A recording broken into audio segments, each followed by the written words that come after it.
Come seeker, come traveler, come all humankind, online or in person, whomever you love. Come and be welcome at the Unitarian Universalist Church of Cheyenne. For here we are building a community of refuge where all have equal worth and are invited into spiritual exploration as a foundation for hope, compassionate service, and action. This is a place where questions are encouraged, a place with room for all of who you are. This is a place full of works in progress, a place for being human together. Welcome. It's good to be here. Settle in and exhale. This is a time for community.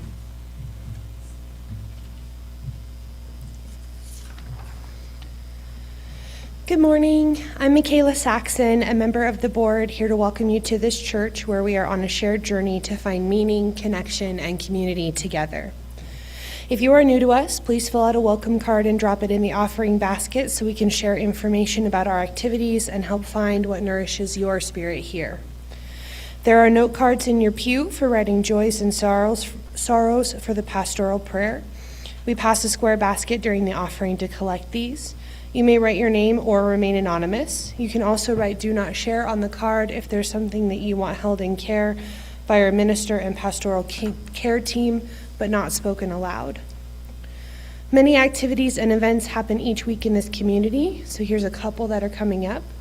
From FIRE, Mario and his wife have lived in Cheyenne for 20 years and have 3 children that just finished their last day of school and started summer vacation without their father at home.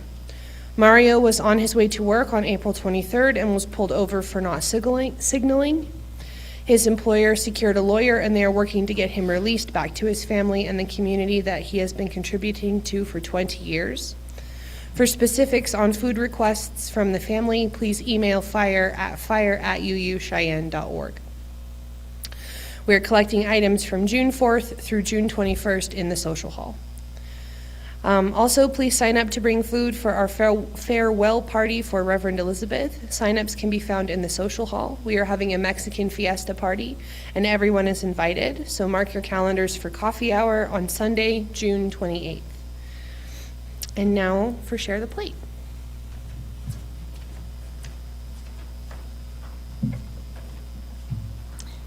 Hello, I'm Beth Howard, and I'm here to champion our June Share the Plate partner, WyoFile. Anybody here a member of WyoFile? Oh, yay! Thank you, thank you. So I'm preaching to the choir a little bit, but hopefully I've got something for the rest of you to learn about WyoFile. WyoFile offers independent news for independent thinkers. That would be UUs. In my opinion, they offer the best in-depth journalism coverage in the state, covering a wide range of topics, including public lands, fire reports, business, politics, and the arts. You can sign up for free at wyofile.com to receive a daily or weekend newsletter, allowing you to read the headlines and click to read further on only the stories of interest to you. Since its inception in 2008, WyoFile members have been the driving force behind their work.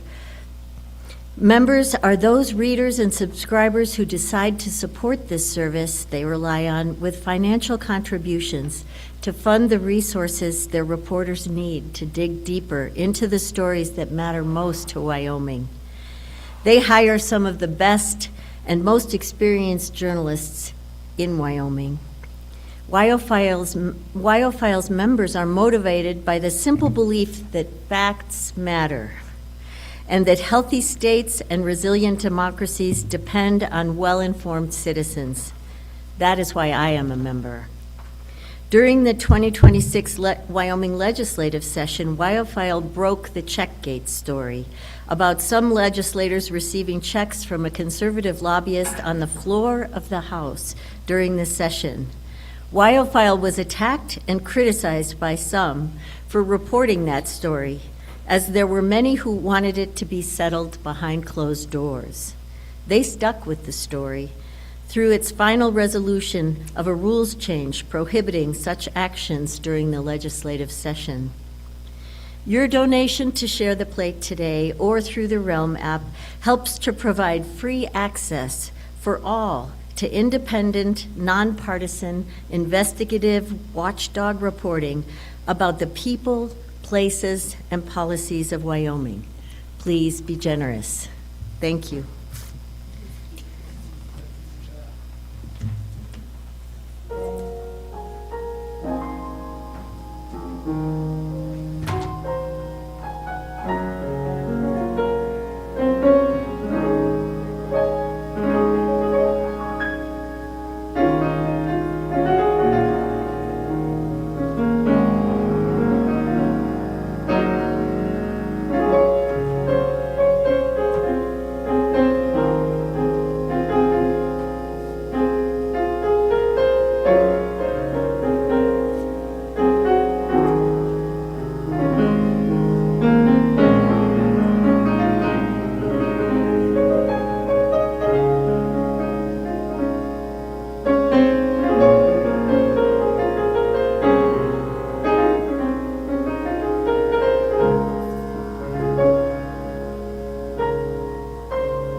Thank you for these gifts. They are greatly appreciated, and for the works of this church and for the wider community.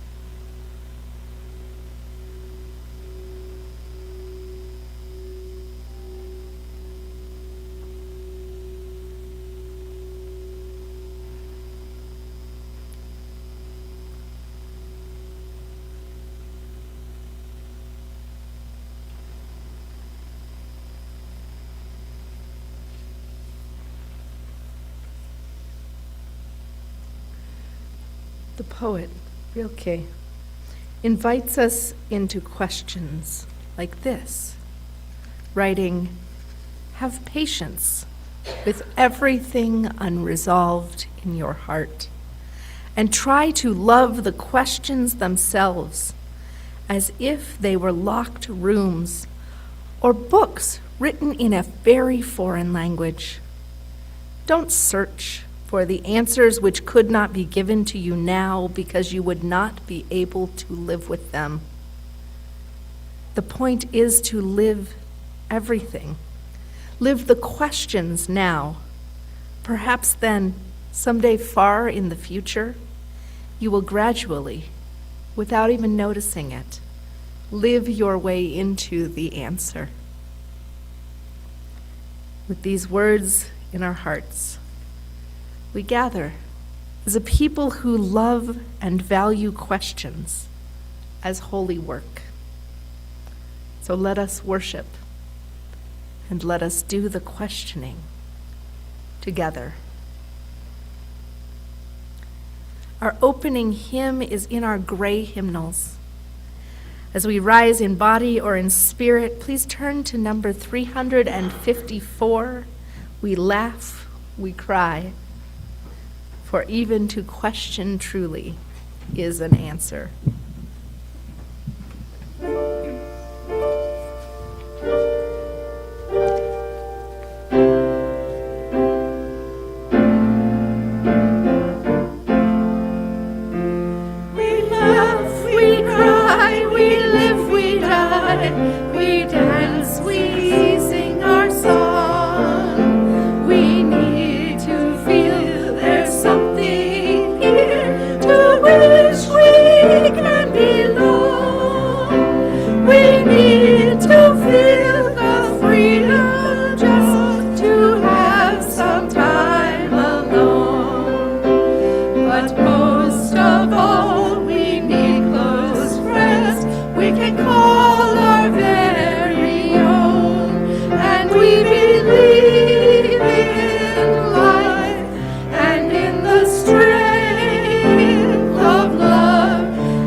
Very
Some days we need answers.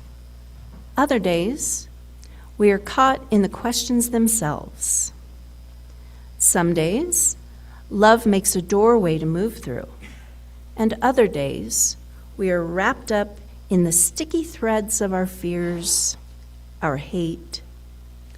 Some days the uncertainty of life feels unbearably constricting. Other days, the things we need to do, tasks we must complete, choices we feel forced into, the answers already given, paths pre-chosen, feel like they are sending us hurtling down a path we never intended.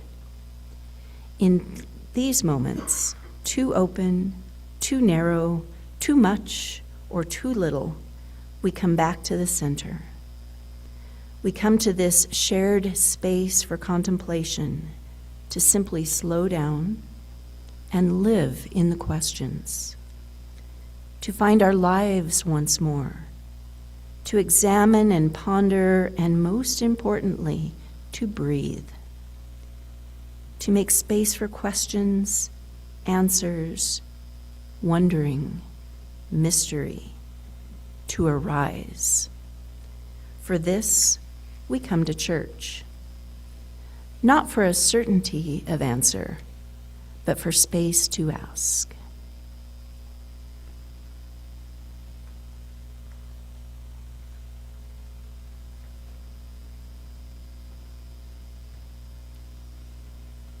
And now, let us join together to contemplate the mystery and wonder of this world, and to be with one another in a spirit of prayer. Spirit of life and of love, great mystery.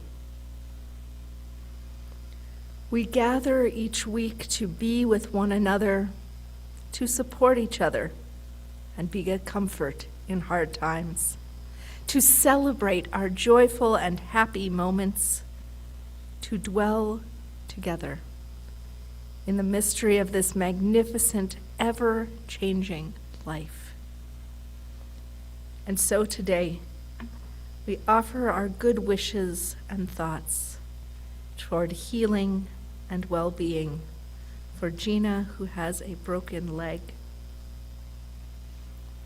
We offer our care and our hopes for swift healing as well to Nikki in our nursery, whose ankle is beginning to heal. We offer our support for the joy and also the wondering of all our children freed of their school obligations for the summer and unsure what next year will look like as yet. All those contemplating travel, adventures, joy of time spent in backyards and outdoors, new craft projects, of glue and glitter across the floor, of all the ways in which even just being home can be an adventure as we grow and change and enjoy the turning of summer. We also offer our deep gratitude for all those. I see our attendance is pretty light this morning, and it's because I saw 25 or 30 of you doing church in the streets yesterday, offering glitter blessings and being present to the joy of our rainbow fabulous community at Pride yesterday. Thank you to everyone who participated in our booths and many others. And may we acknowledge, even though today is a bit chilly and gray, the earth is warming, the fruit is coming into bud, even coming forth already. The time of the earth in which we find abundance is upon us. So let us give thanks for all that is abundant, for all that is joyful, for all that is good, and hold room in our hearts for the joys that have not yet reached us, or the sorrows which are too tender, too fresh to be spoken aloud. And let us take a moment to contemplate in silence and to light our candles for individual joys and sorrows, those of the community and the cares of the world.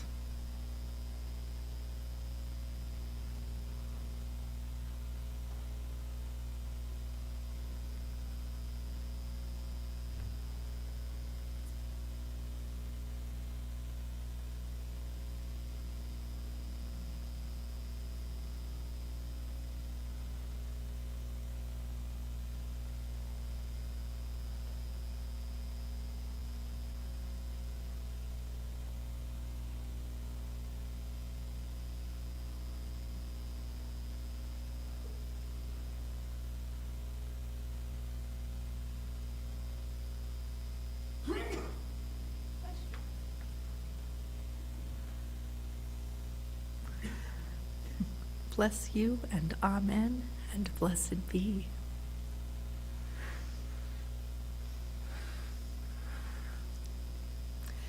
And just before we move into the speaking of our covenant, I just want to say a little about today's worship. Today is not a sermon. Today is what's called a question box, which means instead of having a sermon prepared, where I decide what big question we're going to think about today, I'm opening up the floor.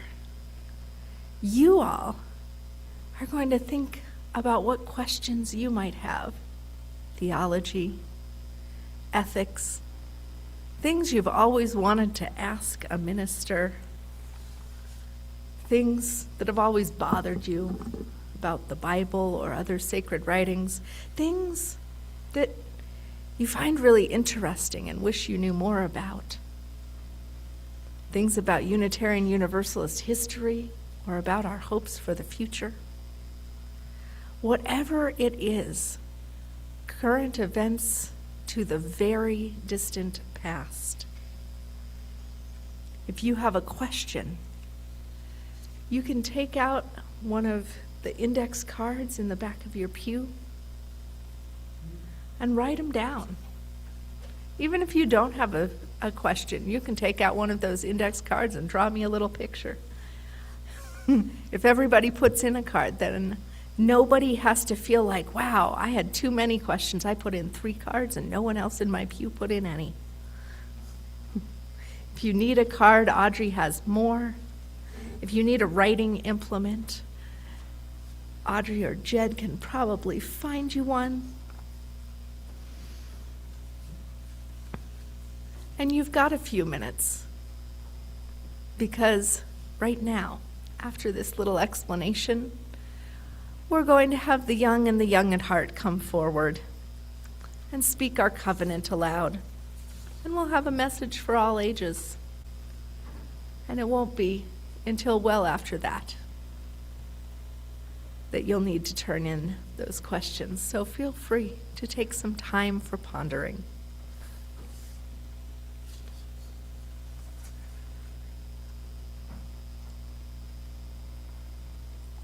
And so it is. If you are feeling young at heart, if you are young and bendable and wish to come sit on the steps with me, we'd love to have you as we join in our covenant.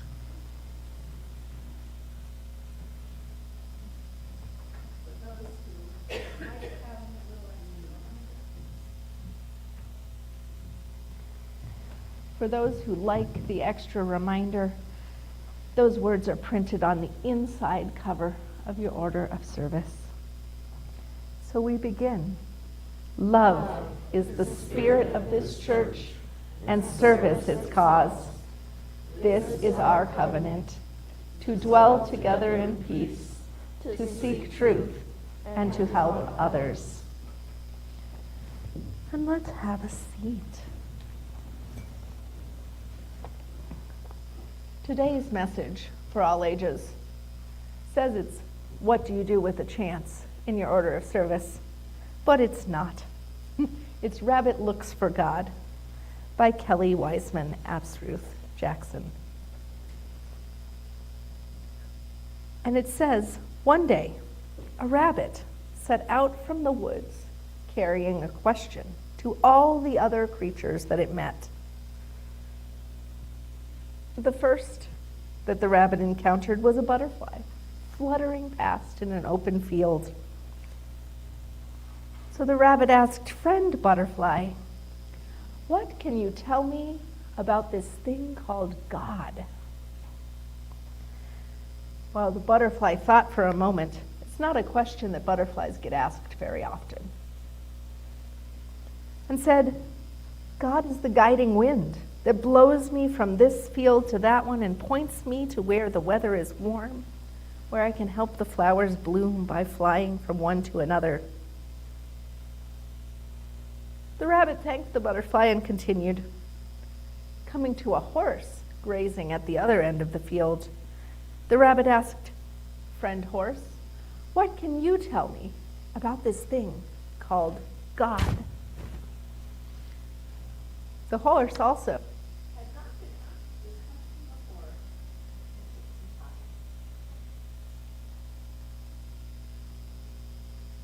Horse said,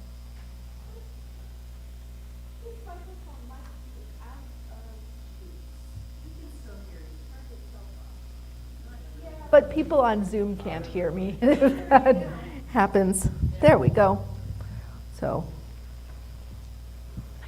okay. I'm probably better off that way. So, we'll use this one. So, our horse said, "God is the ground that holds me up, giving people an open field to walk and run on, and all this lovely grass to eat."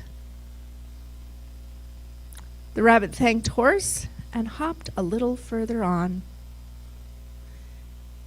Soon, Rabbit came to a river, and looking over the bank, found a fish. Dipped its mouth into the water to ask, rather bubbly, "Friend fish, what can you tell me about this thing called God?" And then put an ear in the water to listen for the answer. The fish replied, "God is the water I swim in. It surrounds me all the time and gives me something to breathe and move through. It's something everyone needs to live." Craning its head upwards, the rabbit asked, "And you, friend tree, what can you tell me about a thing called God?" The tree answered, slowly, but without hesitating, "God is the sun that feeds me and all my neighbors and family. I spend my days reaching upward toward it and encouraging shorter trees to do the same." The rabbit thanked the tree and the fish, and seeing that it was getting late in the day, set off for home. As the rabbit was approaching its den, its neighbor the squirrel called out, "Friend rabbit, after your day of asking this same question over and over, what can you tell me about this thing called God?" The rabbit thought for a very long time. And Rabbit said, "I can tell you that the butterfly cares deeply for the flowers. The horse wants everyone to have open fields to roam upon.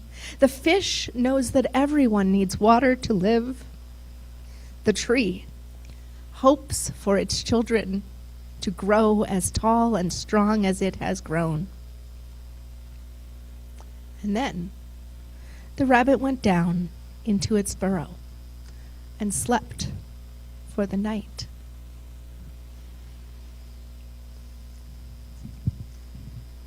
Sometimes we ask deep questions, not so much to find out what is the right answer, but to find out more about the people who we care about and who we meet. For their answers can tell us so much about what we care for and who and why. So thank you all for coming up with me for this story. If you have any questions that are bubbling up, like, what is God?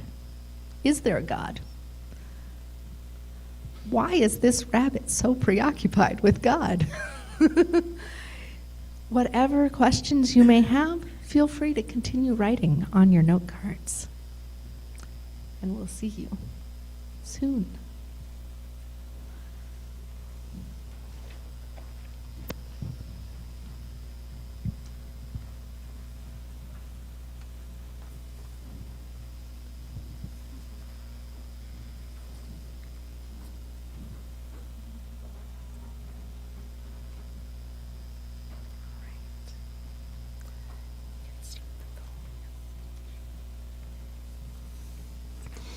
The holy message for today is from the Tao Te Ching, verse 10, translated by Stephen Mitchell. Can you coax your mind from its wandering and keep to the original oneness? Can you let your body become supple as a newborn child's? Can you cleanse your inner vision until you see nothing but the light? Can you love people and lead them without imposing your will? Can you deal with the most vital matters by letting events take their course? Can you step back from your own mind and thus understand all things? Giving birth and nourishing, having without possessing, acting with no expectations, leading and not trying to control. This is the supreme virtue.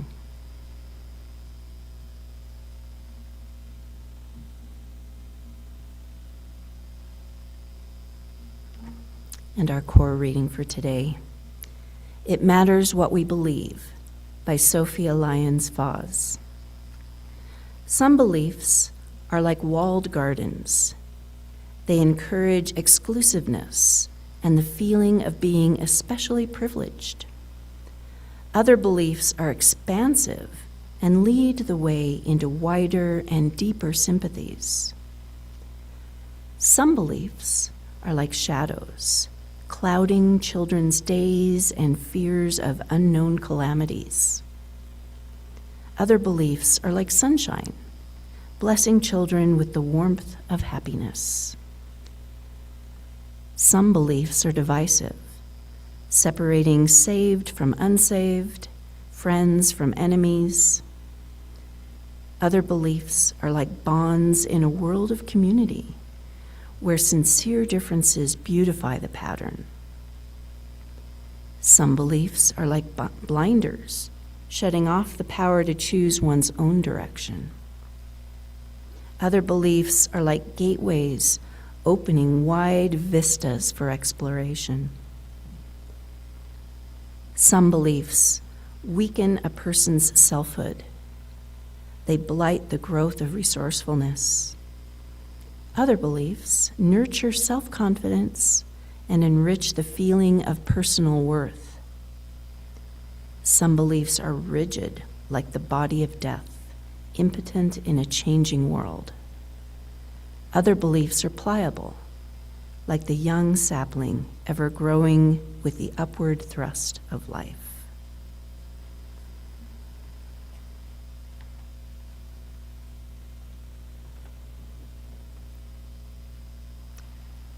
And now we'll take a moment to gather note cards and see what it is that we are pondering, wondering, living into the mystery of in these next minutes.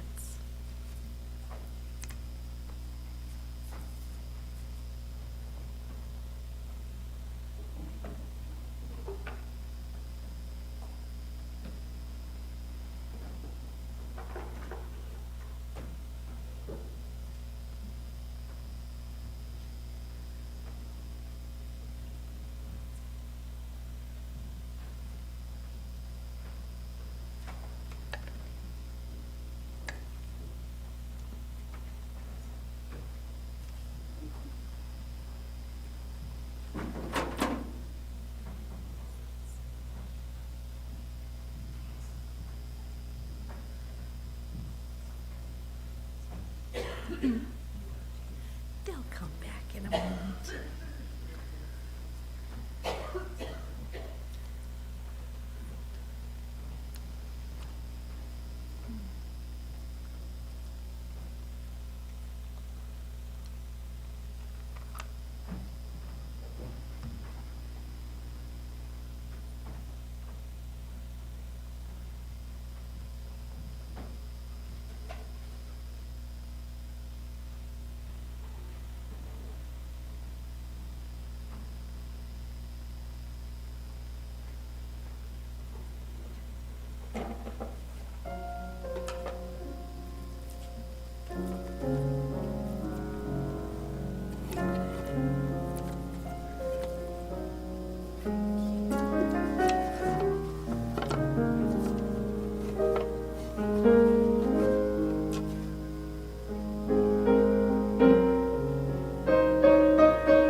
There is such a plethora, a range of beautiful questions in here. Thank you all.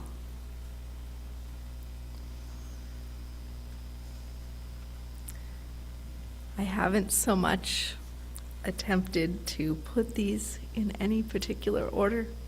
I think it'll be fun to see what comes up next.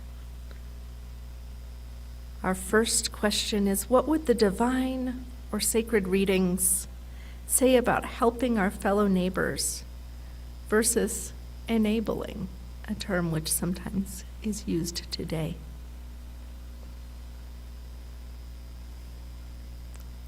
This feels like such a matter for discernment. It's something I know as a minister that I wonder about, struggle with. I believe deeply that our UU values call for us to help one another, to help those in the wider world, to make sure that there are not people going hungry or unsheltered in a world in which plenty exists. I also know that sometimes when people are struggling, they need to find enough space around them to help them stretch and grow. And sometimes, so much help that they are nested and comfortable can make it so that that growth doesn't happen. And so I think of it a little like planting a plant. That seed needs some firm ground to be rooted in, needs to know that there will be support. But buried too deep, thoroughly encased within the ground, they may not be able to push through. So a little bit of water, a little bit of dirt can help that seed begin its journey from a place of safety.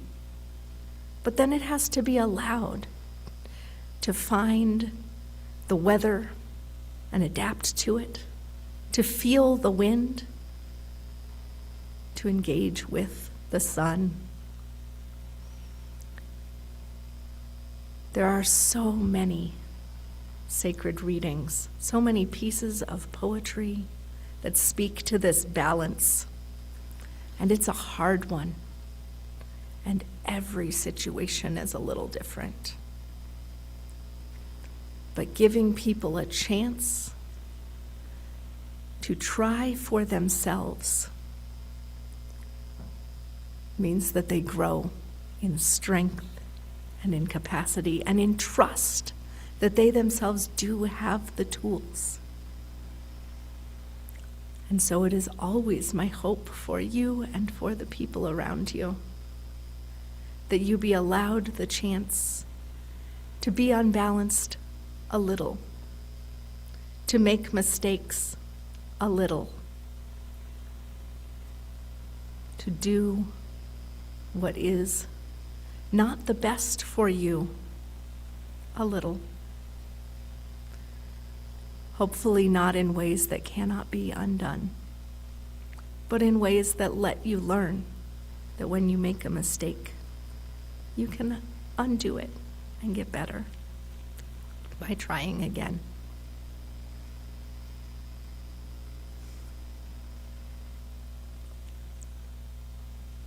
Our next question asks, is there a structure of prayer that is more effective? There are so many ways to pray, to meditate, to be in conversation with the divine.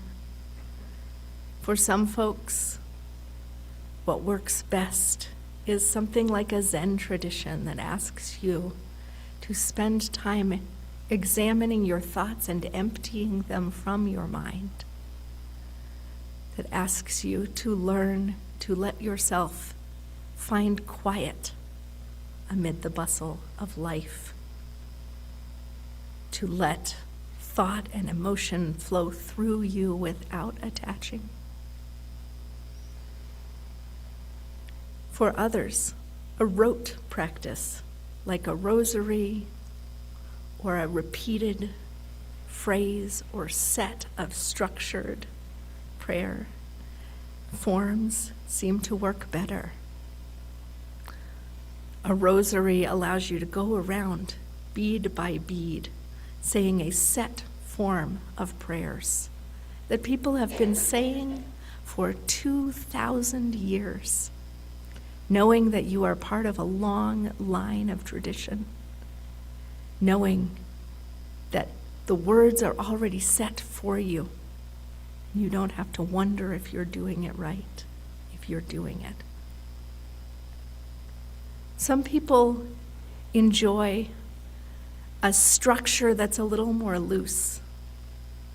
There are things that ask you to name God, to ask for what you need in the day or week ahead, to offer gratitude for what is good, to ask for where you need help.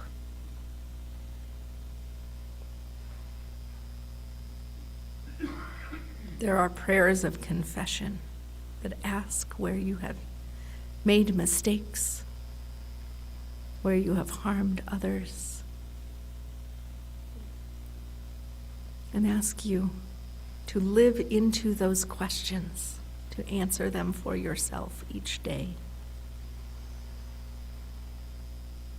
I don't know that there's a single structure that works best for every person. I think as varied as human diversity, everyone must find it for themselves.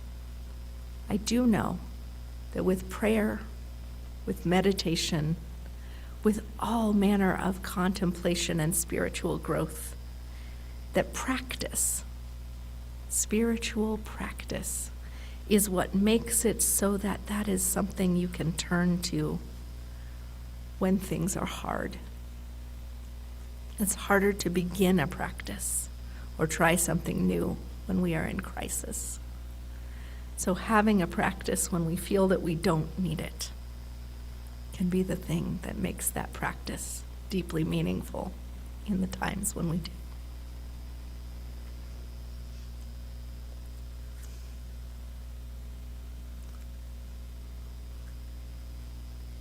Our next question asks, how do you navigate the tension between the UU's emphasis on intellectual freedom and the contemplative traditions, like Buddhist or Taoist traditions, that suggest the thinking mind is part of the problem?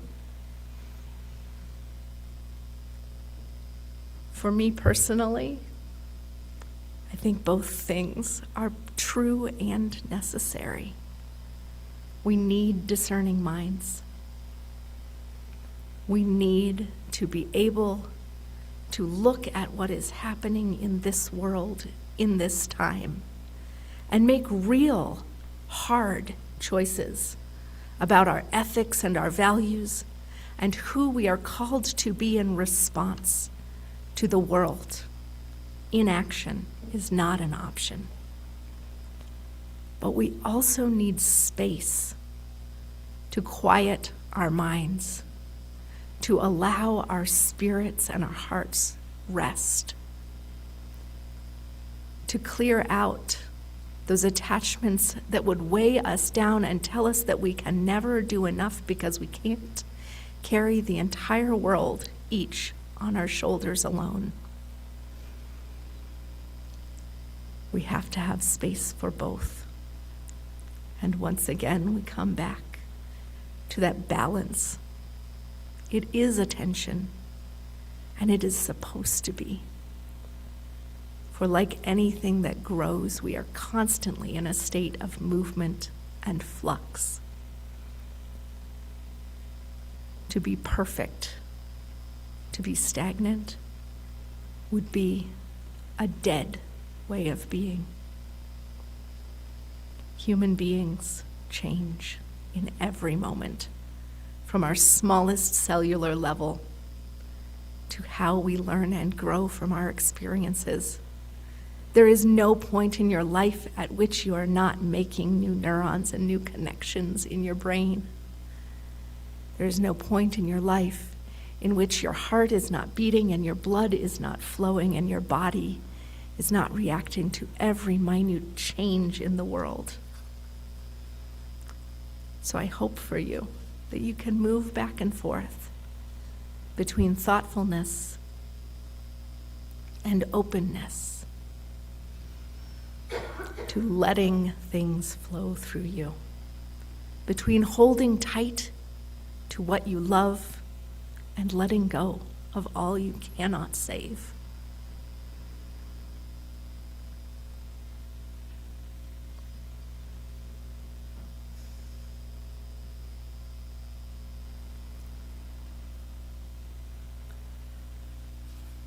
This question asks, in what ways can our Unitarian Universalist principles be shared with friends and with family?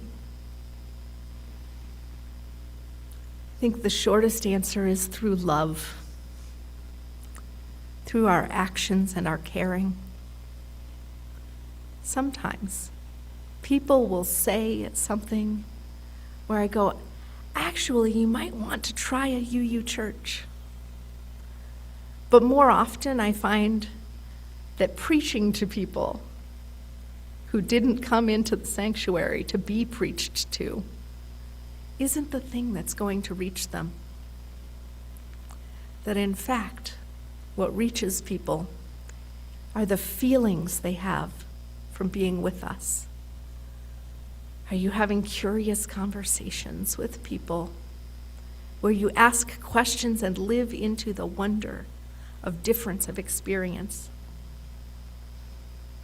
Are you feeling love? Are you offering openness and the hope for good for all those in the world? And then, if someone asks, where'd you learn that? You might say, come to church sometime. It's a different kind of church.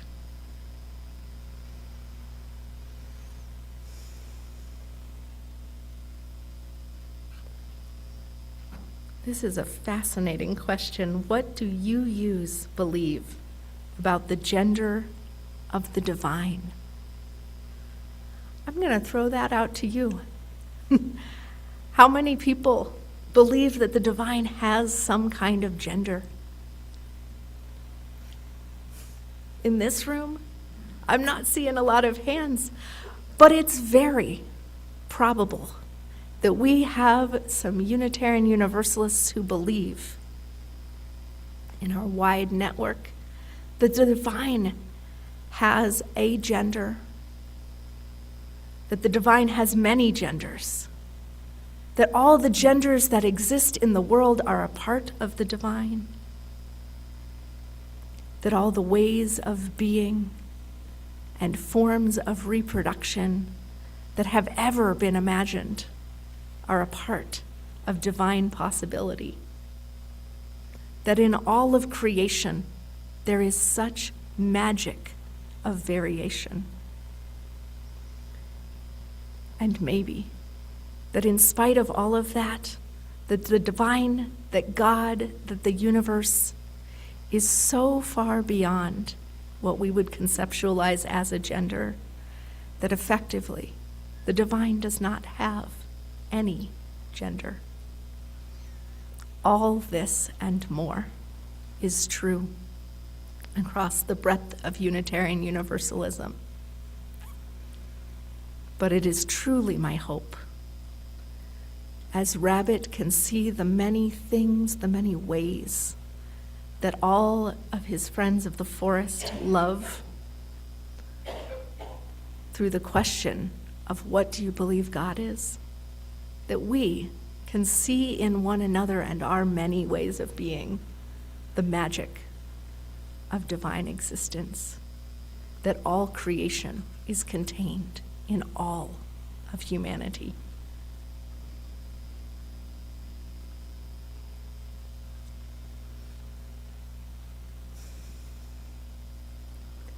When someone walks through our doors for the first time, perhaps in crisis, in grief, in genuine spiritual hunger, what does this congregation offer them that they can't get anywhere else?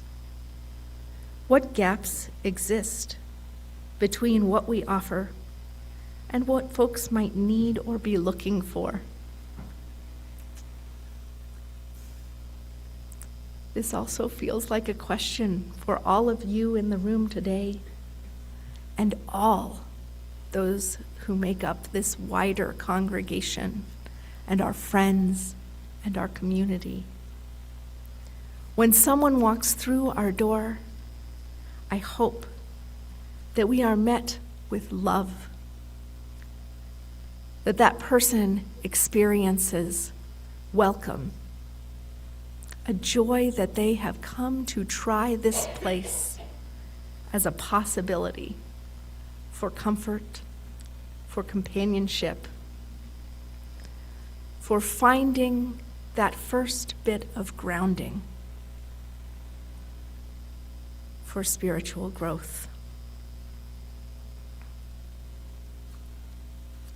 But sometimes we make assumptions about who people are or what they must need without asking enough questions first. And we may miss the mark. This happens to the best of us. Sometimes we get scared of the depth of need or the vastness of grief. Perhaps it reminds us of a time when we ourselves have felt unmoored, unbalanced. And in order to keep ourselves from feeling out of balance, we rush to reassurance to tell them it's not so bad, it's not so big, it's not so hard. Instead of letting people simply tell us what is for them.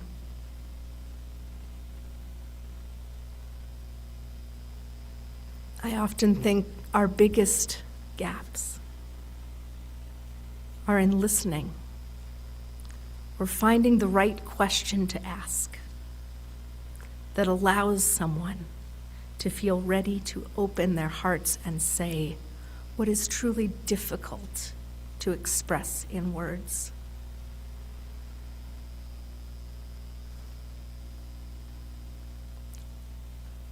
The other thing that Unitarian Universalists truly lack, and it is both a gift and a curse, is certainty. If someone comes here looking for answers, for strong structure to help move their lives back into predictability, we often don't have that.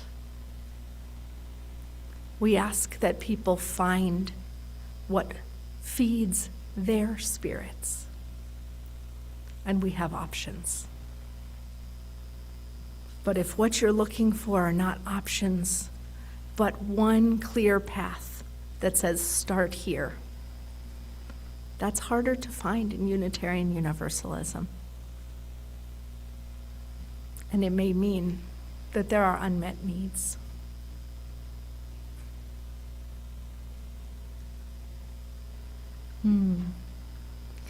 Many religions have striking parallels. Both Jesus and the Buddha each had 12 disciples. Many religions have a dying God, whether Odin on the world tree or Jesus on the cross. Do these stories have a common ancestry or source? I love this question. And the answer is we don't know for sure. But as long as there have been humans, we have been dealing with the human need to wander and to meet new people and to learn new languages and to share our stories with one another.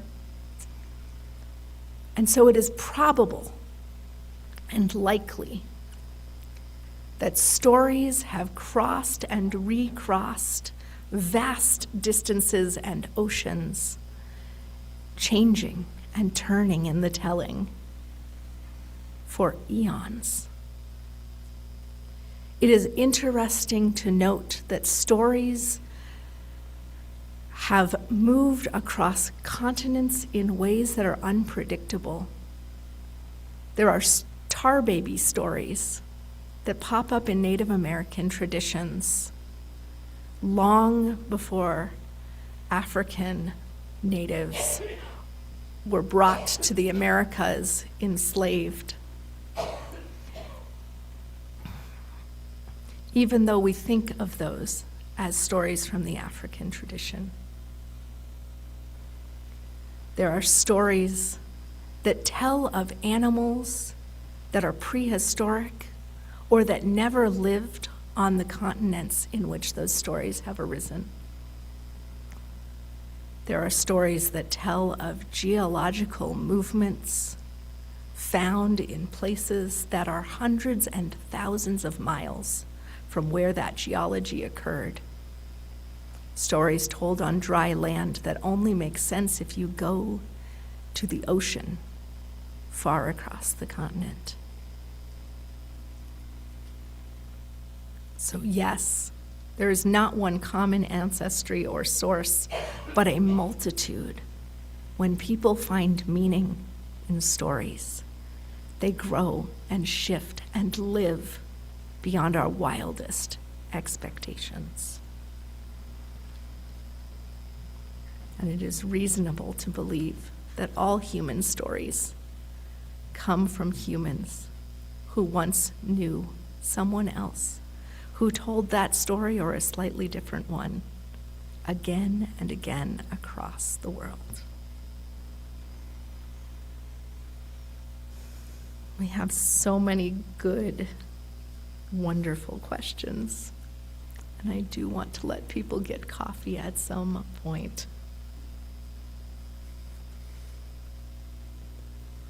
There are a few questions that seem to echo one another from several different people. How should a person deal with the constant, deep moral injury of learning more about what's happening in the nation and the wider world? It feels like I need to be angry all the time. How do you hold compassion for those who support legislation that harms you and your loved ones? Should you hold compassion for those who do not respect your dignity, your bodily autonomy, or your human rights? How do we exist and live with people in our community whose hearts seem to be filled with hate? How can we find compassion and see the inherent worth and dignity of people who are actively causing harm? For instance, ICE or MAGA, but also personal relationships. And at the same time, the questions, what advice do you give a member of the church who is no longer feeling spiritually recharged because the church services weigh heavily on political matters and not so much on God or higher powers? Or what do you tell someone who loves the church but feels they are walking away spiritually starved?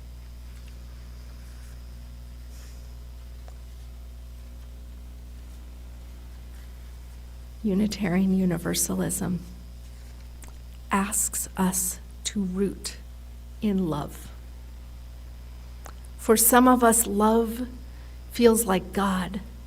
For some of us, love is the divine connection in the universe. For some of us, we name a divine and we feel that love flows from that divine power. And for so many of us, we are wondering what we do when we don't know how to connect love to others, to ourselves, through ourselves, because the world feels full of hatred, of injustice, of simple uncaring, which is somehow worse than antipathy. And so here, we try to connect what is happening in the world with what is happening in our souls. And it is clear to me that there are deep theological questions that need our attention in the current events, the political happenings, the world as it is today. To me, those feel inseparable. And yet, much like this balance that we find with thinking and the contemplative traditions that ask us to allow ourselves to detach from so much thought, for some of us, church is the one time of the week where we can simply breathe. We try to make space for both in our services, for beautiful music, for poetry, for sacred texts, for stories. And we also try to make enough space that when folks are struggling to make those explicit connections between our current events and those words of hundreds or thousands of years past, we can give some examples. It is my hope that people can translate, can find what they need, and let the rest blow away and blow through them. It is my hope that if you come seeking stillness, you will find those moments in some of our services. If you come seeking joy, that you will find that now and again in our rituals, in our stories. If you come seeking answers to your struggles, that sometimes you will find a connection and a spark that allows you to get there. And that everyone will find worship services that they don't like, that don't speak to them, that are not right for where they're at some of the time. Because in those services, someone else is being fed deeply. All of who we are is always in balance and in tension, because we are each growing and living and moving through life at different speeds. And when you are feeling a deep joy and satisfaction, someone is in grief. Someone is angry. Someone had a bad morning and bumped their knee on the coffee table and had a fight with their spouse and is having a rough day. And sometimes you will be the one who is perfectly fed. And sometimes it will be someone else. And as a community, I hope we live into the joy of knowing that that vast variety means that all of us sometimes are at the center.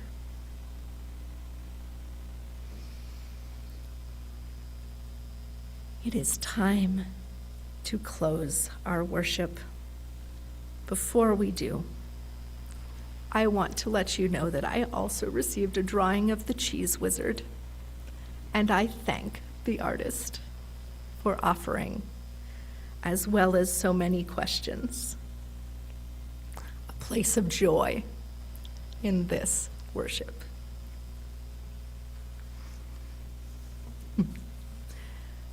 May we find cheese sometimes, and joy, and mischief, and laughter. And our sung response as we close is number 391 in your gray hymnal, Voice Still and Small.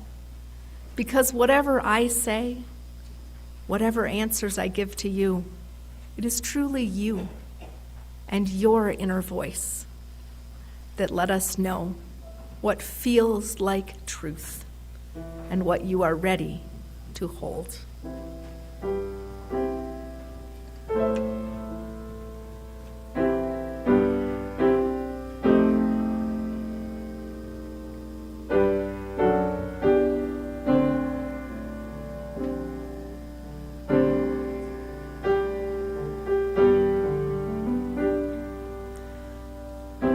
Still and small, deep inside all, I hear you call, singing. In storm and rain, sorrow and pain, still we remain.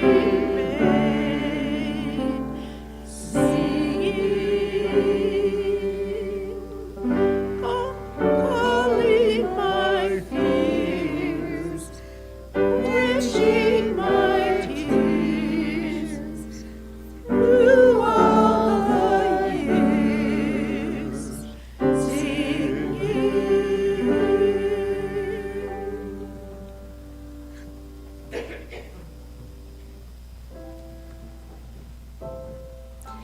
Please remain standing as we extinguish our chalice flame and speak together the words that you can find in your order of service. We extinguish this flame, but not the light of truth, the warmth of community, or the fire of commitment. These we carry within our hearts until we are together again.